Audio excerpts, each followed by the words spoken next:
Hey YouTube, okay, we're going to do a pedal mod on my G29. Obviously I'm using the G27 pedals because it's got the brake mod on already, you know, with the different spring in there. So I initially was going to do it inverted, but I think I'm going to keep it the same way for now. Like I said, there's the, you know, the pressure and the brake pedal. So the first thing that I've got to do is strip all this down, get it all off there, and then we can see what we've got. Okay. So obviously there's the back plate which goes on the pedal box. So all these screws here have to be basically removed in order to get it separated. Every pedal is actually screwed in, you know, in there with two screws either end. So what we got to do is get a quick screwdriver and just see if I can start undoing these screws. Like I said, once I get all these screws, there's probably about, I don't know, about 10, 12, maybe a bit more. There's two where the carpet grip goes at the top there. And obviously, like I've said, it should just separate now from there. I was going to change the camera angle a minute because it's hard to film and try and do this, so it's just a little bit tricky. Just got to get it separated, because obviously what you got to be careful of is the wire inside is actually screwed to the other one, and what you don't want to do is pull it. If you pull it too much, it may break the wire. And I think I've just realised I've left the pedals on, so apologies about that. I'm just going to undo the pedals and I'll be right back. Okay, pedals are removed, so that'll just come clean off now, no problems at all. Like, just be careful. Whoops, just be careful now, because there's a screw there. I've just got to take it off, and that will release the cable.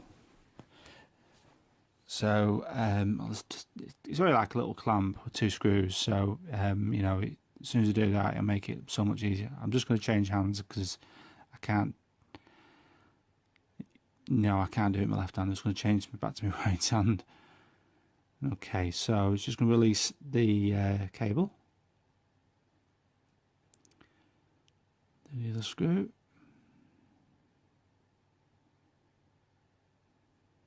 Okay, we can do away with that now. We don't need that at all. So just get rid of that over there for now. Okay, so we're left with the pedals now. So pretty much as it is there now, we're going to transfer that to the backing plate. Obviously we need to drill, you know, get it all in the right position and drill pilot holes and stuff like that, so you know it works right, and obviously get the gap between the actual pedals spot on as well.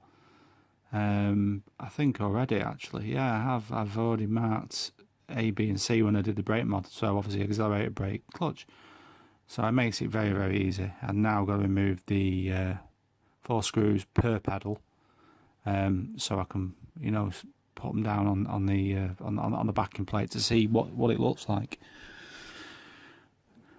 And I mean, obviously it's not a hard mod to do. It's fairly simple.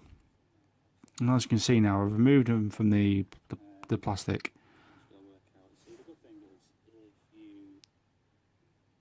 It's actually got, if you see there, threaded holes in the top there. So let me just see if I can grab a bolt which is the right width. Let's see if it goes in, which it does, so that's good. But obviously I ain't going to use that bolt. I ain't going to use that bolt because it's just way too long. But I've got some little Allen key bolts which are perfect for the job. Like you say, that plate there is on casters on wheels because it goes on the end of my rig for my, you know, so I can adjust it to get the pedals in the right position. If you see where the pedals are in the position there, that is roughly where I want it. I just think it looks more purposeful, you know, as it looks more professional, looks more real. Yeah, I mean, obviously, that's what. Obviously, for now, I'd have to leave the pedals as it is, you know, in that position. But what I'd have to do would have to bend that plate further forward, so I could do it inverted. But for now, obviously, I've done one pallet hole already. I'm just going to re-drill that, secure the pedal in. Then I can get it in the right position and so on, and get onto the next one, and the next one, and the next one. It'll look very, very professional and tidy when it's done. Obviously, you've got to remove them Velcro strips which are on there, because I don't want them on in place. As you can see now, I've got them secured with obviously bolt either side. They've got the distance between there, which is spot on. I think it's about 900 mil, 90 centimetres, something like that. Or 9 centimetres, should I say. Obviously, get the gap between the exhaust and the brake further. Obviously, what you can do is move the actual clutch plate itself to give you more room. But as you can see, I've cable tied the wires, so it's nice and neat. They're not going to get in the way of anything. And then you can see it's actually back in where it needs to be, screwed onto my rig. Apologise about the mess underneath there. I'm just doing a bit of cable management. But it works absolutely perfectly. I've tried it out, so yeah, hope you like it. Keep watching and subscribe to Rally Gamer Pro. Thank you. See you again.